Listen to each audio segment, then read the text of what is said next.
Muita gente visita a Fortaleza de Santa Cruz e pergunta: ué, mas a Fortaleza já participou de algum combate?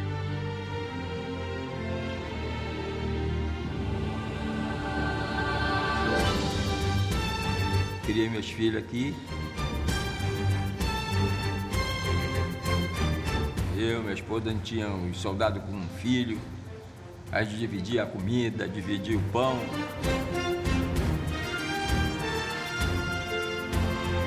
Qualquer esquadra que adentrasse a Baía de Guanabara tomaria facilmente a cidade. Então era importante impedir que se entrasse qualquer navio.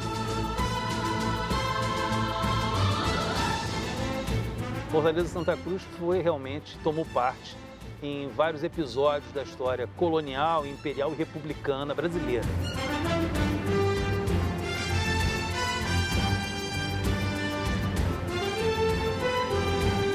A Fortaleza, ela foi protagonista em toda a história do Brasil.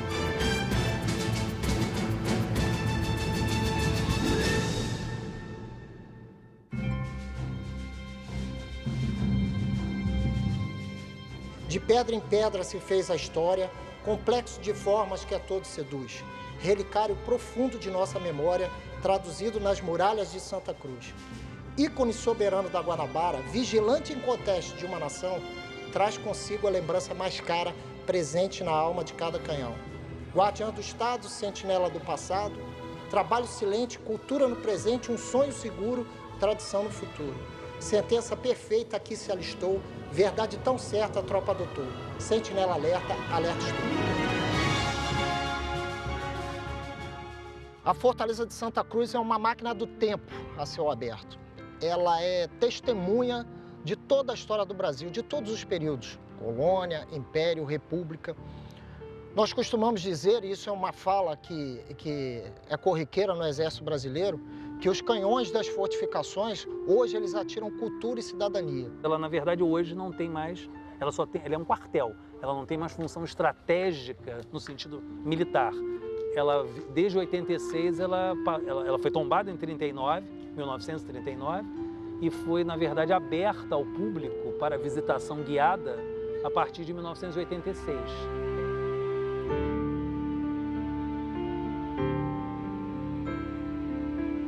Essa região da Baía da Guanabara, ela era uma região estratégica, tanto para portugueses quanto para franceses, principalmente, porque era um ponto muito importante de apoio à navegação no Atlântico Sul. Muito antes da construção, por exemplo, da cidade de São Sebastião do Rio de Janeiro, em 1º de março de 1565, essa região já era visitada por navegadores de várias nacionalidades, principalmente portugueses, castelhanos, franceses e até mesmo holandeses, em busca de água potável e principalmente para o corte, né, e transporte de pau-brasil. Logo, era uma região disputada por várias nações, né? Qualquer esquadra que adentrasse a Baía de Guanabara tomaria facilmente a cidade. Então era importante impedir que se entrasse qualquer navio. Então foi feita a Fortaleza de Santa Cruz, o Forte São João e depois, já no século XVIII, foi feito o Forte da Laje, que assim procurava limitar os buracos pelos quais os navios passassem. Muita gente visita a Fortaleza de Santa Cruz e pergunta: ué, mas a Fortaleza já participou de algum combate?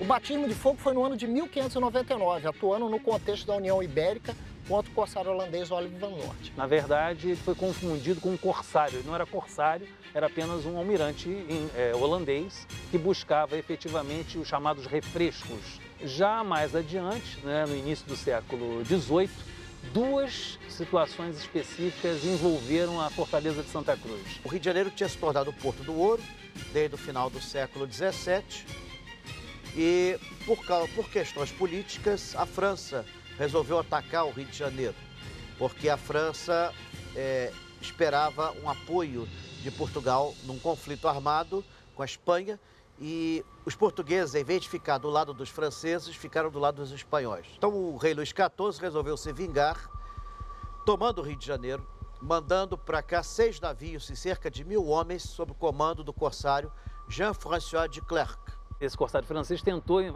justamente forçar a barra do Rio de Janeiro, tentou entrar com seus navios pela Baía de Guanabara, mas não conseguiu. A artilharia de Santa Cruz e São João conseguiu repeli-lo. Ele vai voltar para o alto mar, mas vai contornar na direção da Baía de Sepetiba e vai desembarcar seus homens no que é hoje Guaratiba, e vai marchar de Guaratiba pela retaguarda da cidade até onde hoje é Santa Teresa, Lapa, vai atingir a cidade justamente por aqueles dois bairros. Quase tomaram a cidade do Rio de Janeiro, quando já estavam festejando nas ruas a tomada da cidade, desceu o povo dos morros do Rio de Janeiro armados de paus e pedras e entregaram o de Klerk preso ao governador da cidade do Rio de Janeiro, Francisco de Castro Moraes. Os franceses foram presos, alguns foram mortos, enfim, muitos morreram na marcha forçada de Guaratiba até o Rio de Janeiro, propriamente a cidade, né? E no final das contas o próprio de Klerk vai ser misteriosamente assassinado enquanto estava sob a custódia dos portugueses. Em 1711, participa do combate na invasão francesa de René do Guetrouin. Numa manhã de nevoeiro, uma esquadra francesa veio vingar, de certa maneira, o insucesso de Klerk. As fortalezas de primeira linha não vão conseguir barrar a sua entrada. Santa Cruz, inclusive, se encontrava artilhada de maneira deficiente naquele momento. Estavam desarmados por total incompetência do governador do Rio de Janeiro. Você tem que pensar o que era o armamento da época. Aqui do lado tem um bom exemplo. Os canhões à época, para você armá-los, você levava uns 15 minutos. O coeficiente de acerto de um canhão desses era de 4%. Ou seja, a cada 100 disparos, só 4 acertavam, o que obrigava a fortaleza a ter dezenas, quando não centenas de canhões. E os navios, idem, todos eles disparando ao mesmo tempo, eventualmente alguma coisa acertava. E também quando acertava num navio, acabou-se o navio, né? E vão tomar a Ilha das Cobras e a partir da Ilha das Cobras vão tomar a cidade. Saquearão a cidade durante semanas, né? Os franceses só se retirarão após o pagamento de um vultoso resgate que envolvia 600 mil cruzados em ouro, 150 caixas de açúcar e 200 bois. Esse foi o resgate pago pela cidade do Rio de Janeiro para a sua libertação. Não estou falando aí do saque feito pela tripulação da esquadra de Guetrouin, que foi um saque bastante volumoso, que acabou em parte sendo embarcado para a França, em parte sendo vendido à população local.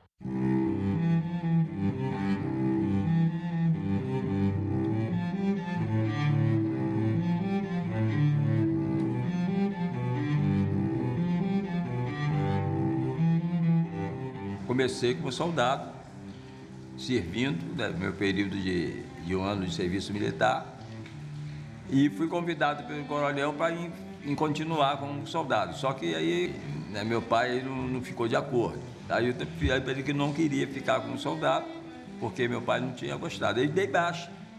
E ele me prometeu essa vaga de trabalhar como funcionário. Eu falei, eu aceito a vaga.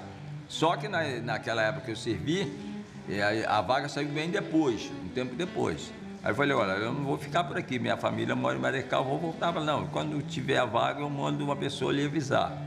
E realmente ele mandou, aí eu voltei para Fortaleza para trabalhar como funcionário. Levava o pessoal para o Rio, que não tinha ponte naquele tempo, todo mundo usava a lancha para transporte para suas casas. O acesso até 1943 foi somente marítimo.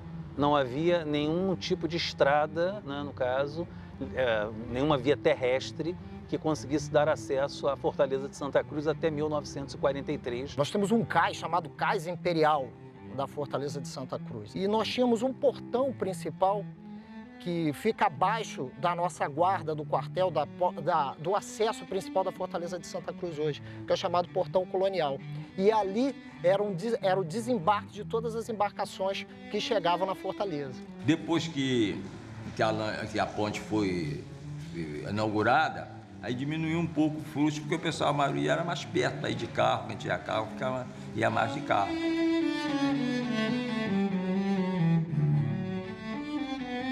Aí eu tinha uma casa que estava desativada, aí o coronel me cedeu a casa. Aí eu ajeitei a casa e vim morar aqui. E aqui meus filhos cresceram, depois nasceu o último e se criaram aqui.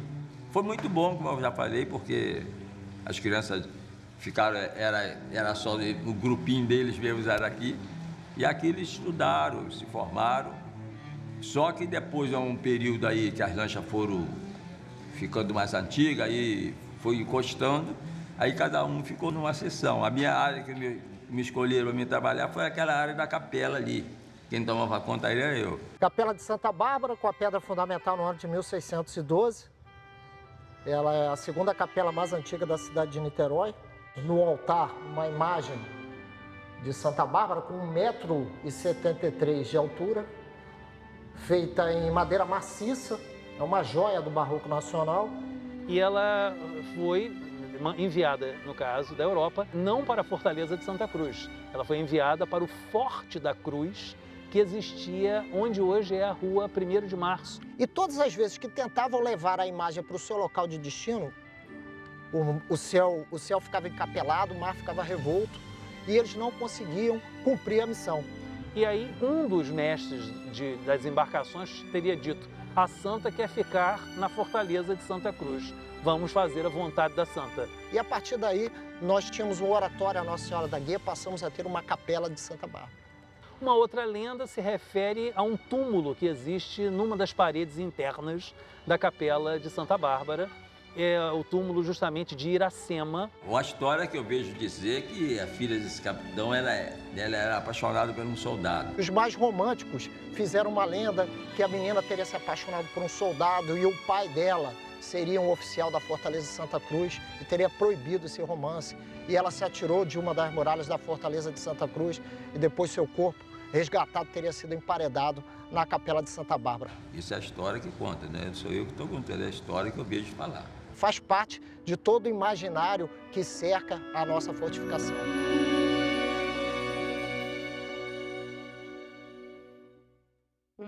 Conta a história que as missas celebradas na Capela de Santa Bárbara, obrigatoriamente, tinham que ter assistência de todos os soldados da fortaleza. Então, nesse momento, se todos os soldados estavam assistindo à missa, quem tomava conta da entrada da Baía de Guanabara? O próprio padre. Então, na nossa capela, existe uma janela que visa exatamente a entrada da Baía de Guanabara. E dizem que o padre, ao avistar alguma embarcação, dava o sinal para os soldados para guarnecerem os seus postos. Ou seja, o ditado, um olho no padre e outro na missa, teria saído aqui da Capela de Santa Bárbara.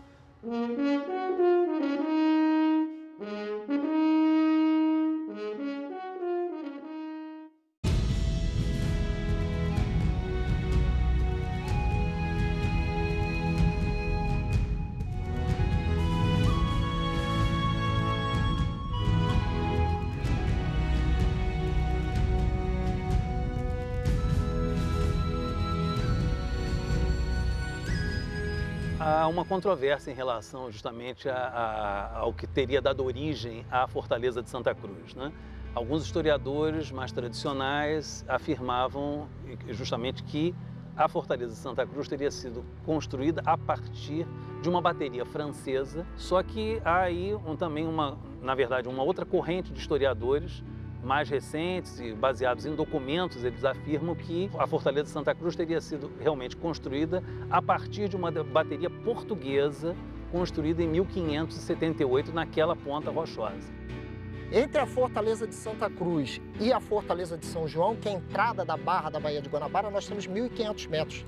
Essa posição é uma posição privilegiadíssima justamente para defender a entrada da Baía de Guanabara ainda no século XVI. A Fortaleza de Santa Cruz era uma fortificação de primeira linha que cruzava fogos, ou seja, suas peças de artilharia cruzavam com as peças de artilharia de São João.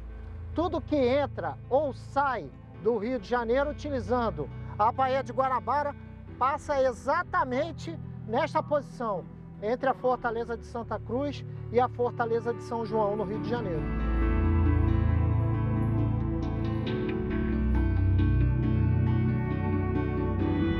A Fortaleza de Santa Cruz, como peculiaridade do ponto de vista da estrutura de defesa da Baía da Guanabara, ela é uma fortaleza marítima, então ela é uma das maiores fortalezas marítimas da América Latina. a maior do Brasil e uma das maiores da América Latina, ou seja, ela guarnecia a entrada da Bahia, ela conseguia atingir com a sua artilharia embarcações no contexto do alto mar, né, pelo menos da parte externa da Baía da Guanabara, e efetivamente ela era posição estratégica, como diziam os antigos engenheiros militares, ela era quase um padrasto, né, como se diz na linguagem técnica, um padrasto das fortificações que defendiam a cidade. Fortaleza é um conglomerado de posições fortificadas. Quando a Fortaleza de Santa Cruz recebe essa denominação em 1612, aqui nós temos 3 posições. Uma bateria, que era a Bateria Nossa Senhora da Guia, um forte chamado Forte Santa Cruz, que é onde fica a posição do nosso farol, e outra posição fortificada exatamente aqui na área de Capela. Então, essa união de posições fortificadas formou a Fortaleza de Santa Cruz. Para entender a própria morfologia, né, a própria configuração da Fortaleza de Santa Cruz, nós temos que começar do rochedo. Quanto mais perto do rochedo matriz, né, mais antiga é a estrutura da fortificação. 85% do que está lá é do século XIX já. Alguma coisa do século XVIII, a maior parte já do século XIX. Porque as fortificações antigas lusitanas eram de madeira e terra. Inclusive, isso tinha uma prática, né? A bala do inimigo penetrava na muralha e ficava presa ali dentro. E podia até ser reaproveitada posteriormente. Aquela ideia daqueles fortes fabulosos, isso você vai encontrar mais no século XIX. A própria Fortaleza de Santa Cruz foi assim. A maior parte do tempo, 90% do que você vê ali, já foi feito no Segundo Império Brasileiro. Nós temos aqui 3 grandes etapas de construção. A primeira fase até o século XVIII, depois uma grande reforma a partir da invasão francesa do ano de 1711, nós tivemos uma restauração do sistema defensivo da Fortaleza de Santa Cruz. E no século XIX, 1863, com a questão Christie, a Fortaleza toma a posição atual, que é a construção de casamatas. São uma série de construções em aço, são várias abóbadas de berço, que fazem com que a Fortaleza se torne o principal ponto de arquitetura militar do nosso país. Você vê que esse forte aqui ele foi montado a pedra desde lá de baixo até em cima. Diz que trazia essas pedras, são pedra portuguesa, que vinha de Portugal.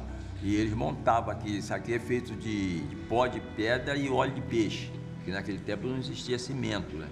Então o cara montava, fazia uma massa e fazia essas pedras e ia montando ela. Você vê que ela é modelada, tudo direitinho, mas era feito no tempo do sacrifício mesmo. A Fortaleza de Santa Cruz é uma joia da arquitetura brasileira e da arquitetura mundial. Nós temos elementos únicos de arquitetura nas construções em abóbada de berço e as junções das abóbadas, que só existem aqui na Fortaleza de Santa Cruz. Percebam a simetria das casas-matas. As casas-matas, elas são simétricas. Observem a construção. Nós temos essas pedras cortadas, numeradas e encaixadas umas sobre as outras. E nós estamos abaixo de toneladas e toneladas de rocha. São elementos da arquitetura nacional, verdadeiros tesouros da nossa arquitetura.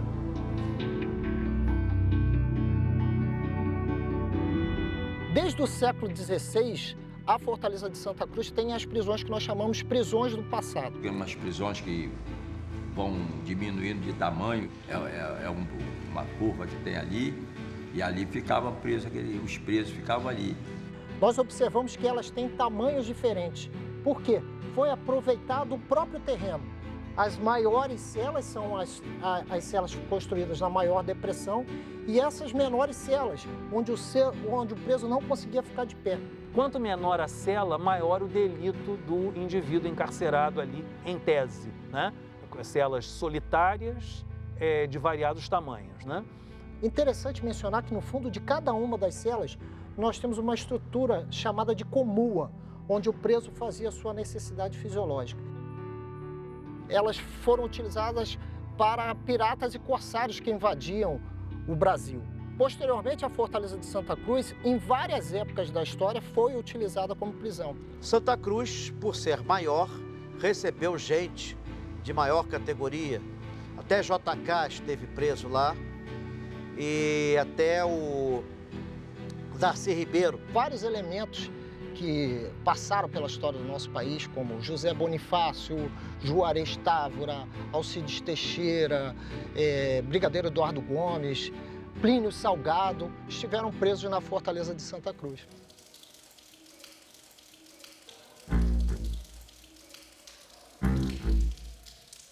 Aquele pinga-pinga ali é uma água que até hoje as pessoas não conseguiram identificar de onde vem aquela água. Porque seja verão, seja inverno, ela está sempre na mesma, pingando aquela água ali. Eu lembro que uma vez eu estava pescando ali perto e a pessoa falava muito que via as coisas ali. Eu não sei, tá vendo? Aquele negócio, como a gente diz, o medo faz a situação. Eu estava pescando, enquanto eu estava olhando para frente, estava tudo bem. Uma hora me deu uma força maior do que a minha e eu olhei para trás. Quando eu olhei para trás, a impressão que eu tive é que eu vi passar uma pessoa por detrás de mim. Só não via a cabeça, vi só aquele corpo e era uma farda. Eu falei, aí, pô, me apavorei. Vazei direto, subi essa escada aqui. Aí cheguei lá em cima, ainda convidei os soldados para vir comigo cá embaixo, que ninguém queria vir. Não vou lá não.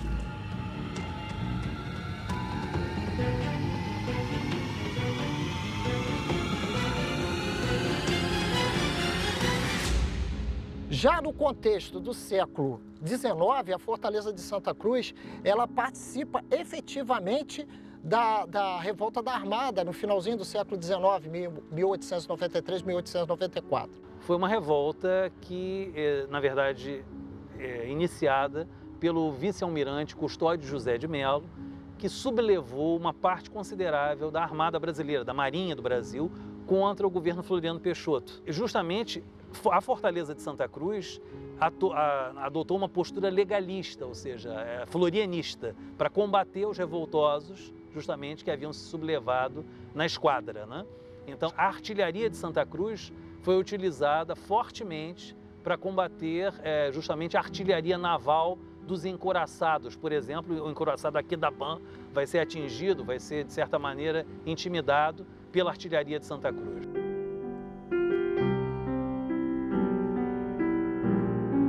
No início da República, em 1922, atuou na questão do 18 do Forte. Foi uma revolta tenentista importante, né? No bojo justamente desse movimento, né? Dentro de uma perspectiva justamente de participação das camadas médias urbanas, simbolizadas pelos tenentes, num processo de modernização da política e do ponto de vista socioeconômico no Brasil. O movimento tenentista, de certa maneira, vai acabar apoiando a própria Revolução de 30. Né? A Revolução de 30 é, de certa maneira, filha, né? O resultante de uma mobilização dos tenentes também, não somente, mas também, né? No caso, a artilharia de Santa Cruz foi utilizada para bombardeamento do Forte de Copacabana, onde atualmente está o Museu Histórico do Exército, né? Que efetivamente foi o núcleo da rebelião que passou para a história dramaticamente como o episódio dos 18 do Forte. No ano de 1955, o último tiro da Fortaleza de Santa Cruz, já no ocaso das fortificações, quando as aeronaves já se tornam equipamento de guerra e uma posição fixa de artilharia perde a sua eficácia. Pelas crônicas militares e pelas pesquisas históricas mais recentes, a Fortaleza de Santa Cruz teria disparado o seu último tiro no dia 11 de novembro de 1955, durante um episódio chamado A Novembrada, que na verdade foi efetivamente um movimento de garantia da posse do presidente da República, na época eleito, em 1955, Juscelino Kubitschek de Oliveira. Nós estamos vivendo aquele contexto onde acontece o suicídio de Getúlio Vargas e, na cadeia sucessória, assume o vice-presidente Café Filho, que tem um problema de saúde em 1955, sendo sucedido por Carlos Luz. É um contexto político onde aconteceu a eleição de Juscelino Kubitschek e algumas forças políticas não desejavam que Juscelino Kubitschek assumisse a presidência da República em 1956. Nesse contexto, Carlos Luz embarca num cruzador da Marinha Brasileira, chamado Cruzador Almirante Tamandaré, e passa pela entrada da Baía de Guanabara. O ministro da Guerra, Marechal Teixeira Lott, determina que as fortificações façam tiros de advertência nessa embarcação. Então, Carlos Luz retorna E aí a história do Brasil conta que Juscelino Kubitschek, no ano de 1956, assume a presidência da República.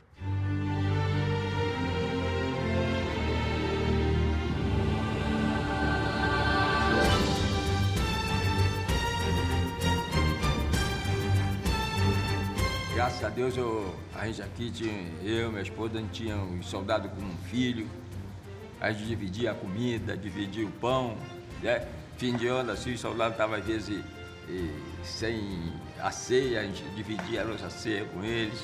E a gente formou uma família, uma vida tranquila, graças a Deus. Até hoje, a gente ainda colhe muitos frutos daquele tempo que a gente passou aqui. Ninguém mais pensa em defender uma cidade com fortes. Eles representam um momento da história do Brasil muito importante, devem ser preservados, devem ser visitados, devem ser conhecidos, devem ser usados, quer como escola, quer como quartel. Basicamente é uma referência para o turismo, uma referência para o patrimônio histórico, não apenas da região da Baía da Guanabara, mas para a arquitetura militar da América Portuguesa como um todo. É uma referência importante que merece ser visitada. Estar nessa fortificação é viver a história do nosso país. Protagonista desde a época da colônia, Império e República, viver a Fortaleza de Santa Cruz, visitar a Fortaleza de Santa Cruz é viver a história do nosso país.